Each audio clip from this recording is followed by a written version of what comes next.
Welcome to Sri Chakra news bulletin. ముందుగా headlines.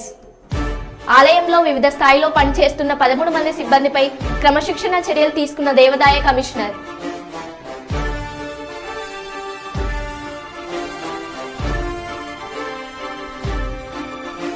అన్ని వర్గాల ప్రజలు మా వెంటే ఉన్నారు, ఎమ్మెల్యే వై బాలనాగిరెడ్డి.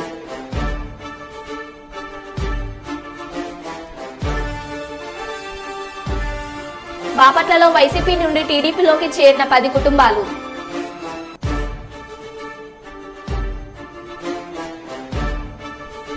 టీడీపీ అధికారంలోకి వస్తే ప్రతి ఎకరాకు సాగునీరు అందిస్తాం, బస్తిపాటి నాగరాజు. ఇక వివరాల్లోకి వెళ్తే, కర్నూలు జిల్లా మంత్రాలయం నియోజకవర్గంలో ఎమ్మెల్యే వై బాలనాగిరెడ్డి రెండవసారి నామినేషన్ దాఖలు చేయగా ఆయన సోదరులు వైసీపీ సీనియర్ నేత టీటీడీ పాలక మండలి సభ్యులు మరో సెట్ నామినేషన్ దాఖలు చేశారు. అనంతరం ఎమ్మెల్యే అభ్యర్థి వై బాలనాగిరెడ్డి రాఘవేంద్ర కూడల్లో నియోజకవర్గంలోని పెద్ద కడుబూరు, కొసగి, కౌతాలం, మంత్రాలయం మండలం వైసీపీ నాయకులు, కార్యకర్తలు అధిక సంఖ్యలో వచ్చారు. ఈ సందర్భంగా ప్రచార రథంపై వై బాలనాగిరెడ్డి ప్రసంగించారు. అనంతరం మీడియా సమావేశంలో ఆయన మాట్లాడారు. జగన్ ప్రభుత్వంలోనే యువతకు న్యాయం జరుగుతుందని తెలిపారు. ఈసారి ఎన్నికల్లో జగన్ రెండవసారి ముఖ్యమంత్రి అవుతారని, నేను 4వసారి ఎమ్మెల్యేగా గెలిచి మంత్రాలయం నియోజకవర్గం అభివృద్ధి చేస్తామని అన్నారు.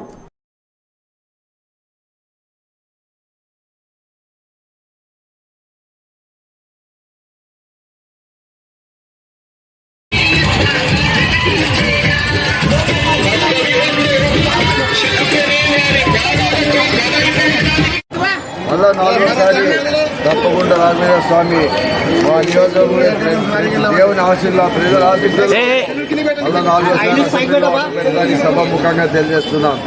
ఎందుకంటే ప్రజలు ఆయనకు ఉన్నారు, బీసీ సోదరులు, ఎస్సీ, ఎస్టీ, మైనార్టీ, ఓసీ అన్ని వర్గాలు ఆయనకున్నాయి కాబట్టి వాళ్ళు చెప్పుకుంటున్నారు బీసీలంతా నాకు ఓటేస్తారని. ఈయన ఎవరో సాయం చేశాడో బీసీలకు అని చెప్తున్నాను. బీసీలకు కాదు ఆయన సాయం చేసింది, ఆయన సొంత లాభానికి చేసుకున్నాడు తప్ప ఏ ఒక్క బీసీకి న్యాయం చేసింది వాళ్ళ గ్రామంలో ఇట్లా కూడా చెప్తారు.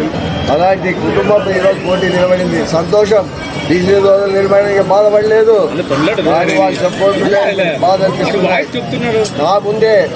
నా ముందే మాట్లాడే పిల్లోళ్ళు ఈరోజు నాకు ఎదురవుతున్నారంటే చాలా బాధాకరంగా ఉంది. ఎందుకంటే ఆ రోజు వాళ్ళ తండ్రి గారు జగన్మోహన్ రెడ్డి గారితో పిలిచిపోతే ఒకటే మాట ఇవ్వడం జరిగింది, నిన్ను జిల్లాలో ఏదో పని తీసుకొస్తామని. ఆ రోజు జగన్మోహన్ రెడ్డి మాట ఇచ్చిన ప్రకారము చైర్మన్గా చేయడం జరిగింది. అది గుర్తు పెట్టుకోండి. ఈరోజు జగన్మోహన్ రెడ్డి గురించి మాట్లాడుతున్నారు, చాలా బాధాకరంగా ఉంది. దయచేసి చెప్తున్నా, రాబోయే మనం మా ప్రభుత్వమే. మీరు అనుకుంటున్నారు తెలుగుదేశం వస్తుందని, తెలుగుదేశం ఎప్పుడు కూటమి కట్టిందో ఆ రోజు అది కూటమి అయిపోయిందని చెప్తున్నాను. అలాంటి పార్టీలో మీరు చేరారు, ఒకటే చెప్తున్నాను, మీరు అభివృద్ధి చేయలేదని. ఆ కోసి గ్రామంలో పోయి అడగండి, మంత్రాలయంలో అడగండి, అలాగే పెద్దగడుగులు అడగండి, అడగండి. 50% అంటే 50% వరకు నేను అభివృద్ధి చేయగలిగాను. జగన్మోహన్ రెడ్డి ఒకటే చెప్పాడు, గాంధీ సిద్ధాంతాలు. కర్నూలు జిల్లా మంత్రాలయం నియోజకవర్గం కేంద్రంలోని తహసీల్దార్ కార్యాలయంలో బుధవారం 2 వైసీపీ ఎమ్మెల్యే అభ్యర్థులు, 1 కాంగ్రెస్ ఎమ్మెల్యే అభ్యర్థి, 2 ఇండిపెండెంట్ అభ్యర్థులు నామినేషన్ దాఖలు చేశారు. ముందుగా వైసీపీ ఎమ్మెల్యే అభ్యర్థి వై బాలనాగిరెడ్డి రెండవ సెట్ నామినేషన్ దాఖలు చేశారు. అలాగే వైసీపీ ఎమ్మెల్యే అభ్యర్థి వై సీతారామారెడ్డి 1 సెట్ నామినేషన్ పత్రాలను దాఖలు చేశారు. ఇండిపెండెంట్ అభ్యర్థులుగా ఉమ్మడి టీడీపీ అభ్యర్థి మాధవరం రాఘవేంద్రారెడ్డి సతీమణి యశోదమ్మ 1 సెట్ నామినేషన్, టీడీపీ అభ్యర్థి మాధవరం రాఘవేంద్ర సోదరుడు ఎన్ రామకృష్ణారెడ్డి 1 సెట్ ఇండిపెండెంట్ గా నామినేషన్ దాఖలు చేశారు. మంత్రాలయం నియోజకవర్గంలోని కొసగి మండలంకు చెందిన కృష్ణారాజ్ కాంగ్రెస్ పార్టీ ఎమ్మెల్యే అభ్యర్థిగా నామినేషన్ల పత్రాలను ఆర్వో మురళికి అందజేశారు. ఈ సందర్భంగా మంత్రాలయంలో త్రిముఖ పోటీ జరుగుతుంది.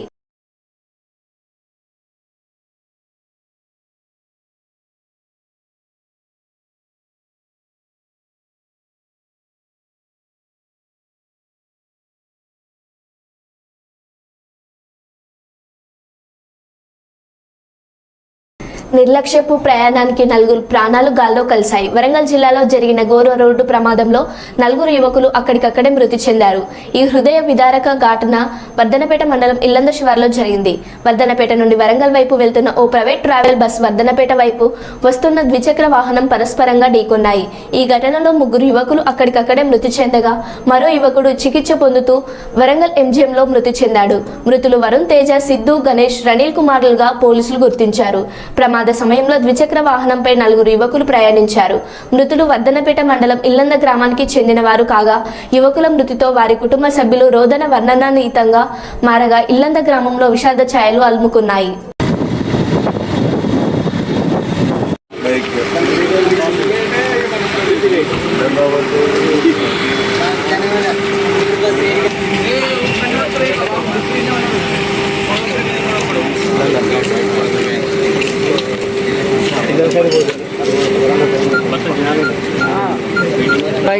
आर्टिस्ट बस हाँ स्टार्टेड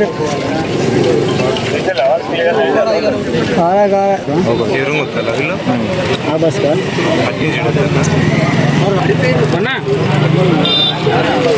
दो ताला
గుంటూరు జిల్లా తెనాలి నియోజకవర్గంలో కొలిపర్ల మండలం అన్నవరం గ్రామంలో జనసేన, తెలుగుదేశం, బీజేపీ ఉమ్మడి అభ్యర్థిగా పోటీ చేస్తున్న తెనాలి నియోజకవర్గ అభ్యర్థి నాదెండ్ల మనోహర్ గారి ఆదేశాల మేరకు మేము సైతం అంటూ కొల్లూరు మండలం జనసేన పార్టీ నాయకుడు బొందలపాటి చెలమయ్య మరియు అన్నవరం గ్రామ తెలుగుదేశం జనసేన నాయకులు తాతా శివయ్య, ఉయ్యూరు కిరణ్ బాబు, నక్క అనిల్ కుమార్, ఉప్పల సుబ్బారావు, రాజేష్ గ్రామ పార్టీ నాయకులతో కలిపి ఇంటింటికి తిరిగి సూపర్ 6 పథకాల గురించి వివరించి ప్రజలకు వివరించారు.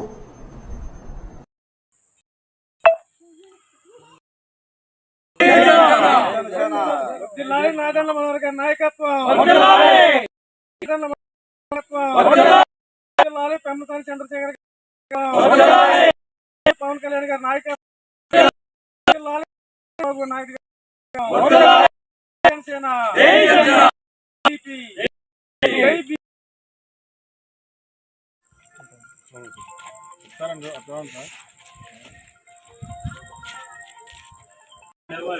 మంచి మనిషి, నిబద్ధత, నిజాయితీ కలిగిన వ్యక్తి. ఆయన గెలిపించుకుంటారు.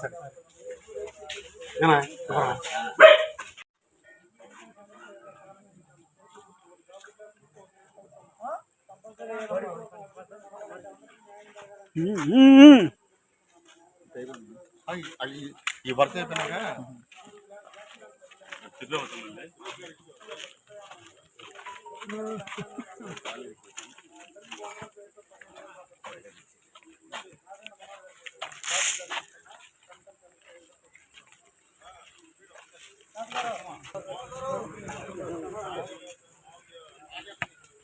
ఇటు వెళ్దాం, అటు వెళ్ళిపోతాం. అక్కడ రెండులో వెళ్ళండి.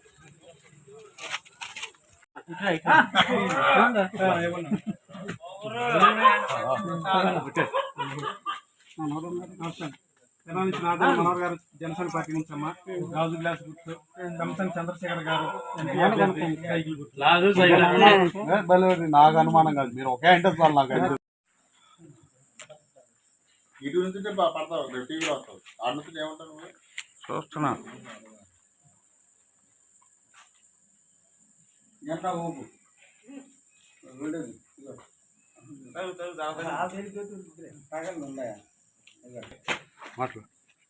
ప్రజలందరికీ ధన్యవాదాలు. రేపు మన ప్రీతమ నేత నాదెండ్ల మనోహర్ గారు నామినేషన్ ఇస్తున్న సందర్భంలో కొల్లూరు మండలం నుండి జనసేన నాయకులు మన మధ్యకి రావడం జరిగింది. అభివృద్ధి కార్యక్రమాల గురించి విస్తరించి చక్కగా మాట్లాడారు. కనుక మరొకసారి మన గ్రామ ప్రజలకు మనవి చేస్తున్నాను, అభివృద్ధి మనకు అవసరం. అభివృద్ధి వైపు అడుగు వేస్తున్న ఈ జనసేన పార్టీని బలపరుద్దాం. మనోహర్ గారు మనకు బాగా సుపరిచితులు. గతంలో మరి చాలా అభివృద్ధి కార్యక్రమాలు చేశారు. వారి పేరు స్థిరస్థాయిగా ఉంది. కనుక మన నాయకులు మనకు తెలిసిన వారు మన అభివృద్ధి కోరే మన జనసేన పక్షంగా రేపు నామినేట్ చేస్తున్నటువంటి మనోహర్ గారి కార్యక్రమం మరి జయకరంగా జరగాలని, అలాగే మరి దర్శించి ఇంటింటికి వెళ్ళి ప్రచారం చేస్తున్న మరి నాయకులను, కొల్లూరు మండల నాయకులను అభినందిస్తూ మరి ఈ అవకాశం ఈ సందర్భంలో హెచ్చరించారు. మరి యవనస్తులకి వసతి ఏర్పాటు చేస్తున్నారు కనుక అందరు రావాల్సిందిగా మనం చేసుకుంటున్నాం.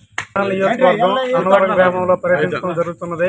నాదెండ్ల మనోహర్ గారి కోసం మేము సైతం అంటూ ఈ రోజు కొల్లూరు మండలం నుంచి మేము కూడా ఈ రోజు ఈ గ్రామంలో ఇంటింటికి ప్రచారం చేస్తూ మరి మనోహర్ గారి కార్యక్రమాల గురించి వివరింప చేయడం తెలియజేయనిది. అంతేకాకుండా మరి రేపు పొద్దున్న నామినేషన్ కార్యక్రమం ఉంది కాబట్టి ఈ ఊరి నుంచి కూడా అందరూ కూడా వేలాదిగా వందలాదిగా తరలి రావాలని చెప్పి శివయ్య గారి ఆధ్వర్యంలో అనిల్ గారు, మరి కిరణ్ గారు, పెద్ద ఆయన గారు కూడా ఆయన కూడా వివరించి పూర్ణ చంద్ర గారు కూడా వివరించి చెప్పాము. తీసుకురావాలని చెప్పి కూడా వాళ్ళు మనవి చేయడం జరిగినది. జై జనసేన, జై హింద్, జై నాదెండ్ల మనోహర్. ఈరోజు కొల్లూరు మండలం జనసేన పార్టీ గ్రామ పార్టీ మండల పార్టీ అధ్యక్షులు వారు చలమయ్య గారు అన్నవరం గ్రామ పంచాయతీకి సాధారణంగా ఆహ్వానించాము. ప్రతి ఇంటింటికి డోర్ టు డోర్ తిరిగి ఈ యొక్క తెలుగుదేశం పార్టీ మేనిఫెస్టో సూపర్ 6 పథకాలని, జనసేన పార్టీ అభివృద్ధి చేసే విధానాలని ప్రజలకి మేము వివరించడం జరిగింది చలమయ్య గారి ఆధ్వర్యంలో. ఇంకా రేపు జరగవలసిన నాదెండ్ల మనోహర్ గారి యొక్క నామినేషన్ కార్యక్రమాన్ని ఈ అన్నవరం గ్రామ తెలుగుదేశం పార్టీ తరఫున విజయవంతంగా చేయాల్సిందిగా కోరుతున్నాం. ఆ యొక్క కార్యక్రమంలో ప్రజలు, యువత, మరి ముఖ్యంగా వీర మహిళలు పాల్గొని ఆ కార్యక్రమాన్ని, నామినేషన్ కార్యక్రమాన్ని విజయవంతం చేయాల్సిందిగా కోరుతున్నాం. ఈ కార్యక్రమంలో పాల్గొనే అందరికీ తెలుగుదేశం పార్టీ తరఫున, జనసేన పార్టీ తరఫున, అందరికీ బీజేపీ పార్టీ తరఫున కృతజ్ఞత అభినందన తెలుస్తున్నాం. వద్దిల్లాలి తెలుగుదేశం పార్టీ, వద్దిల్లాలి తెలుగుదేశం, జనసేన, బీజేపీ ఐక్యత. రాజన్న సిరిసిల్ల జిల్లా విధుల్లో నిర్లక్ష్యంతో పాటు అవినీతికి పాల్పడిన 13 మంది ఉద్యోగులపై దేవాదాయ శాఖ ఉన్నతాధికారులు చర్యలు చేపట్టారు. వేములవాడ దేవాదాలయంలో పనిచేస్తున్న 3 ఈవోలు, 4 పర్యవేక్షకులతో పాటు మరో 5గురుకు వేటు చేశారు. గతంలో లడ్డు తయారీ విభాగంలో అవకతవకలు జరిగినట్లు గుర్తించిన విజిలెన్స్ అధికారులు ఏడాది క్రితం విచారణ చేపట్టి లడ్డు విభాగంలో 1,82,000 రూపాయలను అక్రమంగా వాడుకున్నారని, దీంతో పాటు నందీశ్వర వసతి గదుల్లో రెన్యువల్ చేయకుండానే గదులు కేటాయించారని, తలనీలాలు సమర్పించే భక్తుల వద్ద డబ్బులు డిమాండ్ చేసిన నాయి బ్రాహ్మణుని నిధుల నుండి తొలగించాలని, అలాగే కోడమొక్కు చెల్లించే భక్తుల పట్ల కూడా నిర్లక్ష్యం చేశారని, వీటన్నిటిపై సమగ్ర విచారణ జరిపి ఆలయ ఈవోకు నివేదిక సమర్పించారు. మొత్తం 13 మందిపై ఆయా శాఖల పరంగా వారం రోజుల్లోగా డబ్బులు చెల్లించాలని ఈవో ఆదేశించారు. అలాగే మొత్తం మంది ఇంక్రిమెంట్లను ఎందుకు కట్ చేయరాదో వివరణ ఇవ్వాలని సర్క్యులర్ జారీ చేశారు. ఒకేసారి 13 మందిపై చర్యలు తీసుకోవడంతో మరికొంతమంది ఉద్యోగుల్లో ఆందోళన నెలకొంది.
అశేష జనవాహిని మధ్యన కర్నూలు వైసీపీ అభ్యర్థి ఎండి ఇంతియాజ్ బుధవారం తన నామినేషన్ కర్నూలు మున్సిపల్ కార్పొరేషన్ నందు రిటర్నింగ్ అధికారి భార్గవ్ తేజకు దాఖలు చేశారు.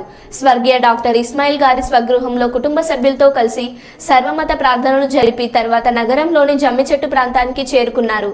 నాయకులు, కార్యకర్తలు, ప్రజలు, అభిమానులతో కలిసి జమ్మిచెట్టు ప్రాంతం నుంచి భారీ జన సందోహంతో ర్యాలీ ముందుకు సాగింది. పాత బస్తీలో వన్ టౌన్ పూల బజార్ చౌక్, నెహ్రూ రోడ్డు, పాత కంట్రోల్ రూమ్, వైఎస్ఆర్ సర్కిల్ మీదుగా మున్సిపల్ కార్యాలయం వరకు ర్యాలీ కొనసాగింది. ప్రజలు ఇంతియాజ్కు బ్రహ్మరథం పట్టారు. తర్వాత వైసీపీ అభ్యర్థి ఎండి ఇంతియాజ్తో పాటు కర్నూలు పార్లమెంట్ అభ్యర్థి బివై రామయ్య, కర్నూలు శాసనసభ్యులు హఫీజ్ ఖాన్, కర్నూలు మాజీ శాసనసభ్యులు ఎస్వి మోహన్ రెడ్డి, వైసీపీ నాయకులు అహ్మద్ అలీఖాన్లతో కలిసి రిటర్నింగ్ అధికారికి నామినేషన్ దాఖలు చేశారు. ఏ పార్టీ కూడా వైఎస్ఆర్సీపీ పార్టీని సింగిల్గా ఎదుర్కోలేక ఈరోజు ఎన్నో పొత్తులు పెట్టుకోవడం గమనిస్తూ ఉన్నాం. కాబట్టి ప్రజలు మనకు ఈజీగా మనకు వైఎస్ఆర్సీపీ పార్టీకి గెలిపిస్తారని చెప్పేసి నా పూర్తి నమ్మకం. కూటమి పార్టీలు వైసీపీని ఓడించలేమంటారా? ఖచ్చితంగా మరి ఓడించగలిగితే మరి లోపాయకారంగా మనకు ఈరోజు చూస్తే టీడీపీ, బీజేపీ, జనసేన కలవడము ఏ విధంగా కలిశారో కూడా మీరు చూస్తూ ఉన్నారు. ఐడియాలజీస్ డిఫరెంట్గా ఉన్న మూడు పార్టీలకు. మరి తర్వాత మళ్ళీ ఇప్పుడు లోపాయకారిగా కాంగ్రెస్తో కూడా ఒప్పందం పెట్టుకోవడం గమనిస్తూ ఉన్నాం. అలాగే సిపిఐ, సిపిఎంలు కూడా మరి కొంత లోపాయకారికి కూడా కొన్ని ఒప్పందాలు ఉన్నట్టు కనిపిస్తూ ఉన్నాయి.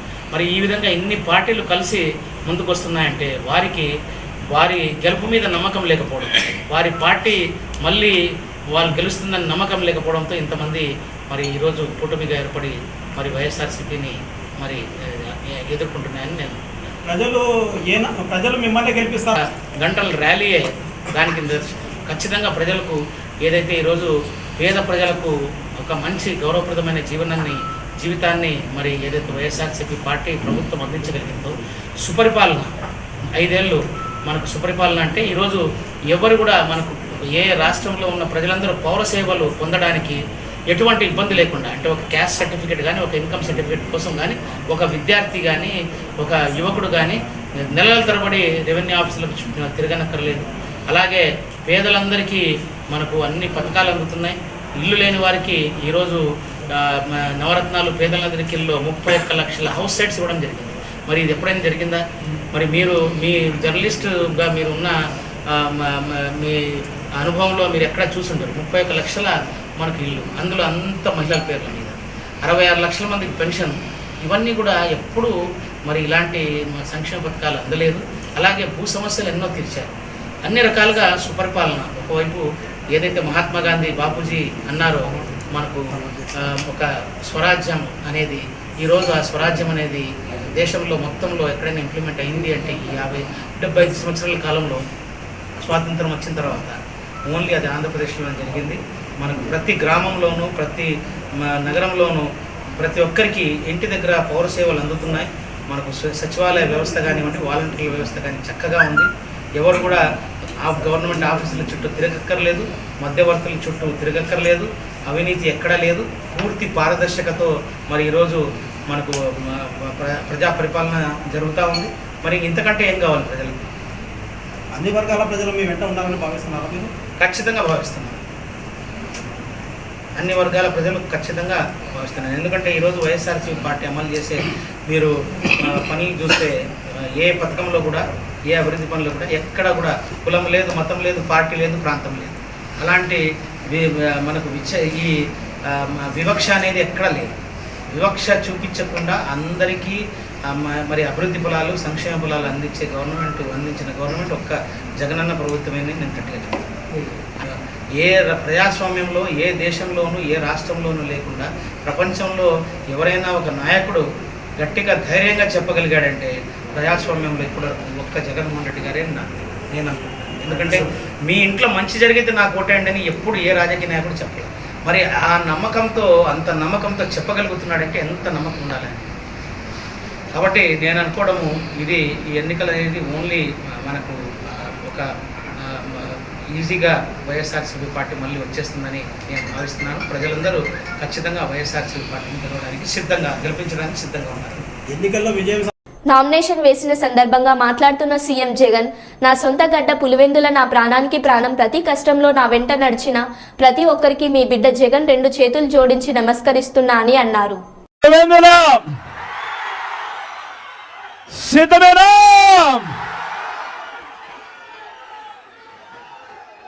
నా పులివెందులకు, నా సొంత గడ్డకు, నా ప్రాణానికి ప్రాణం,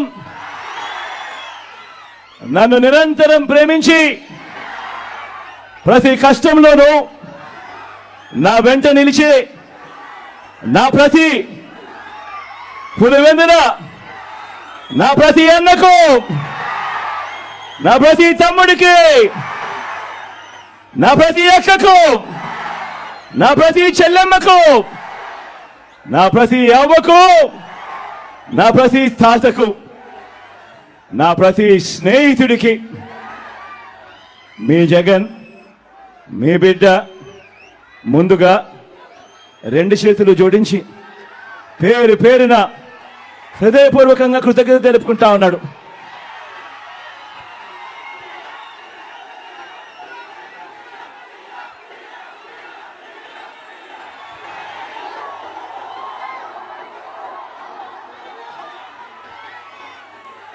పులివెందుల అంటే నమ్మకం, పులివెందుల అంటే ధైర్యం, పులివెందుల అంటే అభివృద్ధి, పులివెందుల అంటే ఒక సక్సెస్ స్టోరీ, పులివెందుల ఓ విజయ గాథ. ఇది ఇక మీదట కూడా కొనసాగే విజయ గాథ. కరువు ప్రాంతంగా ప్రయాణాన్ని ప్రారంభించి రాష్ట్ర వ్యాప్తంగా డిగ్రీ కళాశాలల్లో గెస్టు లెక్చరర్లుగా పనిచేస్తున్న 1600 మందికి న్యాయమైన డిమాండ్లను సీఎం రేవంత్ రెడ్డి దృష్టికి తీసుకెళ్లి పరిష్కరించేందుకు కృషి చేస్తానని తెలంగాణ జనసమితి అధ్యక్షుడు ప్రొఫెసర్ కోదండరాం అన్నారు. హైదరాబాద్ సుందరయ్య విజ్ఞాన కేంద్రంలో తెలంగాణ రాష్ట్ర డిగ్రీ గెస్టు లెక్చరర్ల అసోసియేషన్ ఆధ్వర్యంలో అసోసియేషన్ అధ్యక్షుడు డాక్టర్ ఈశ్వర్ లాల్ అధ్యక్షతన సమావేశం నిర్వహించారు. ఈ సమావేశానికి ముఖ్య అతిథిగా హాజరైన కోదండరాం మాట్లాడుతూ ప్రస్తుతం పనిచేస్తున్న డిగ్రీ గెస్టు లెక్చరర్లందరినీ ఆటో రెన్యువల్ సర్వీస్ కంటిన్యూ చేయాల్సిన అంశాన్ని ప్రభుత్వంతో చర్చిస్తామన్నారు. అతి తక్కువ వేతనాలతో విద్య బోధన చేస్తున్న డిగ్రీ గెస్టు లెక్చరర్ల న్యాయమైన డిమాండ్లను సీఎం సంబంధిత అధికారుల దృష్టికి తీసుకెళ్లి సీఎం ఎన్నికలైన తర్వాత అమలు కృషి చేస్తామన్నారు. అనేది వాళ్ళ చేతుల్లో ఉంటుంది కాబట్టి మనం చేయాలి. అదేవిధంగా వాళ్ళకు బేసిక్ పేమెంట్ ఏదైతే మనము మీ కాంగ్రెస్ గవర్నమెంట్ వాళ్ళు వాళ్ళ యొక్క మెయిన్ ఏదైతే అమౌంట్ ఉంటుందో అది కూడా ఇంప్లిమెంట్ చేయాలని చెప్పేసి అందరికి ఇక్కడ ఉన్నటువంటి గెస్ట్ విధంగా ప్రతి ఒక్కరు గెస్ట్ లెక్చరర్లు ప్రతి ఒక్కరు ప్రభుత్వ విద్యా విధానం, ప్రభుత్వ విద్యా వ్యవస్థ గెస్ట్ లెక్చరర్ల అసోసియేషన్ న్యాయమైన డిమాండ్లను వెంటనే ఉద్యోగ భద్రత కల్పించాలి, ఉద్యోగ భద్రత కల్పించాలి.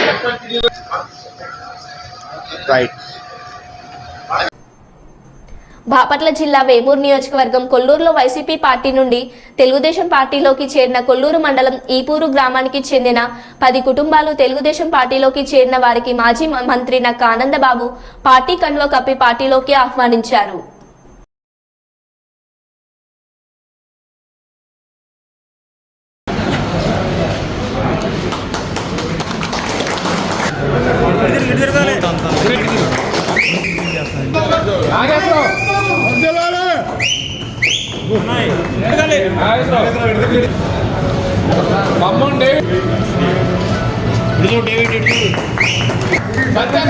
చూడు ముత్యం, చూడు ఇటు చూడు.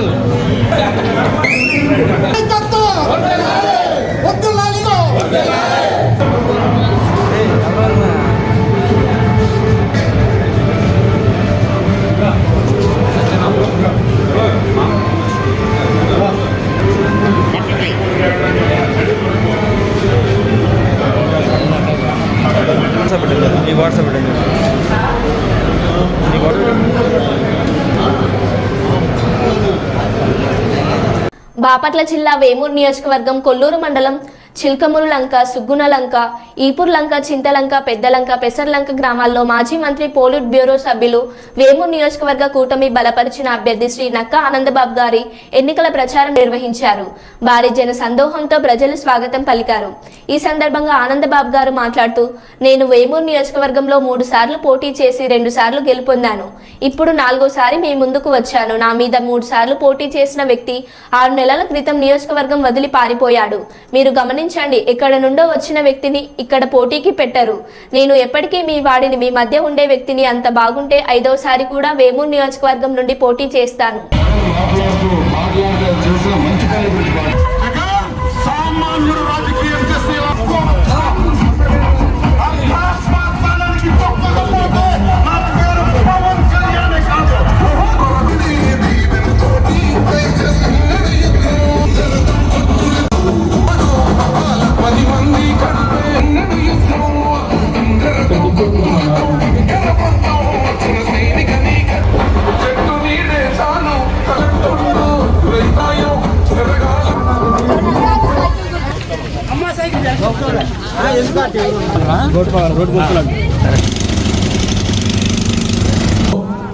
పవన్ కళ్యాణ్ గారి మద్దతు అవసరం ఉంది. విడిపోయిన ఆంధ్రప్రదేశ్ రాష్ట్రం 14 నుంచి 19 వరకు చంద్రబాబు నాయుడు గారి నేతృత్వంలో జరిగిన పరిపాలన ఒకసారి గుర్తు తెచ్చుకోండి.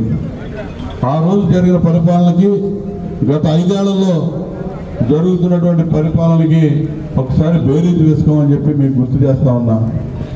కక్షలు, కార్పణ్యాలు, అక్రమ అరెస్టులు, అవహేళనలు, అవమానాలు, ప్రతిపక్ష నాయకుల మీద కుట్రలు, కుతంత్రాలు తప్ప ఈ రాష్ట్రానికి ఒరిగిందే లేదు. జగన్మోహన్ రెడ్డి తన స్వార్థం తప్ప ప్రజల యొక్క బాగోగులు ఏ రోజు ఆలోచించలేదు. ప్రతిరోజు దినదిన గణనలాగా ఆ రోజుకి ఆయనకి గడిస్తే చాలు, ప్రజల్ని ఎడం చేత్తో ఇచ్చి కుడి చేత్తో లాగేసే పరిస్థితి, రూపాయి ఇచ్చి 10 రూపాయలు లాగుతున్నటువంటి పరిస్థితి. నిత్యావసర వస్తువుల ధరలు ఆకాశాన్ని ఏ విధంగా అంటున్నాయో మీరు చూశారు. పెట్రోల్, డీజిల్ ధరలు చూశారు. మద్యపానం నిషేధం చేసి మళ్ళా ఓట్లు అడుగుతానని చెప్పి పెద్ద మనిషి మద్యం వ్యాపారం చేసి కోట్లు దండుకొని ఆ లక్షల కోట్లు సంపాదించిన సంపాదనతో మళ్ళా ఎన్నికల్లో గెలవాలని చెప్పి కుయుక్తులు పన్నుతా ఉన్నాడు. జగన్మోహన్ రెడ్డికి అధికారం అనేది అవసరం, అతని కోసం అవసరం, రాష్ట్రం కోసం కాదు, ప్రజల అభివృద్ధి కోసం కాదు, సంక్షేమం కోసం కాదు. అతను శాశ్వతంగా జైలు పోకుండా ఉండాలంటే అధికారాన్ని అడ్డం పెట్టుకొని కేసులు ముందుకు పోకుండా సాగకుండా అడ్డుకోవడానికి ఆ అధికారం ఉపయోగపడతా ఉంది. అతనికి 12 సిబిఐ ఛార్జ్షీట్లో ముద్దాయిగా ఉన్నటువంటి ఒక నేరస్తుడికి ఈ రాష్ట్రాన్ని అప్పచెప్పడం అనేది మన దౌర్భాగ్యం. దాన్ని తగ్గట్టుగానే పరిపాలన చేస్తూ ఉన్నాడు. ఇలా చంద్రబాబు నాయుడు గారిని అక్రమ కేసులు పెట్టి ఏ విధంగా జైలుకి పంపించాడో మీరు అందరూ చూశారు. తను 16 నెలలు జైల్లో ఉన్నాడు కాబట్టి మచ్చలేని చంద్రబాబు నాయుడు గారి మీద మసిబుయ్యాలనే ఒక తాపత్రయంతో అక్రమంగా కేసులు పెట్టి జైలుకి పంపించాడు. అదేవిధంగా మరి జైల్లో ఉన్నప్పుడు జనసేన అధినేత పవన్ కళ్యాణ్ గారు మా నాయకుడు చంద్రబాబు నాయుడు గారిని పరామర్శించి బయటకు వచ్చి ఆ రోజునే తెలుగుదేశం పార్టీతో కలిసి నడవబోతా ఉన్నాం, ఉమ్మడిగా రాష్ట్రంలో ఈ శత్రువును ఎదుర్కొంటామని చెప్పి వారు ఏ రోజైతే ప్రకటించాడో ఆ రోజు నుంచి జనసేన కార్యకర్తలు, నాయకులు అందరూ కూడా తెలుగుదేశం పార్టీ శ్రేణులతో కలిసి పనిచేస్తా ఉన్నారు. మన నియోజకవర్గంలో కూడా, వేమూరు నియోజకవర్గంలో మరి అత్యధికంగా బహుశా రాజేష్ గారు నియోజకవర్గ సమన్వయకర్తగా, మండల స్థాయిలో నాయకులు కానీ, ఇక్కడ గ్రామాల్లో ఉన్న సర్పంచులు, ఎంపీటీసీలు, ఇతర నాయకులందరూ కూడా మొట్టమొదటి నుంచి కూడా వేమూరు నియోజకవర్గంలో బ్రహ్మాండంగా సహకారాన్ని అందిస్తూ ఉన్నారు. చంద్రబాబు నాయుడు గారు జైల్లో ఉన్న 53 రోజులు జరిగిన ఆందోళనలో మీరు కూడా సహభాగస్వాములై ఆ ఆందోళనలన్నీ కూడా నిర్వహించారు. మరి ఎట్టకేలకు మరి ఆయన బయటికి రావటం, ఇవాళ ఎన్నికలు దగ్గర పడటం, ఎన్నికలు దగ్గర పడ్డాక అనేక రకాల ఆందోళనలు కానీ అన్నీ మరి ఈ ప్రభుత్వాన్ని పారదోలడానికి అనేక రకాలుగా ఉమ్మడి కార్యక్రమాలు చేపట్టాం. ఇవాళ రాబోయే రోజుల్లో ఎన్నికలు ఇక 18 రోజులే ఉన్నాయి. 18 రోజులు కూడా ఒక యుగంలాగా మరి మనందరూ కూడా ఆలోచించాలి. ప్రతిరోజు ఎంతో విలువైంది. ఈ రోజున ప్రజలందరూ ఎదురు చూస్తూ ఉన్నారు.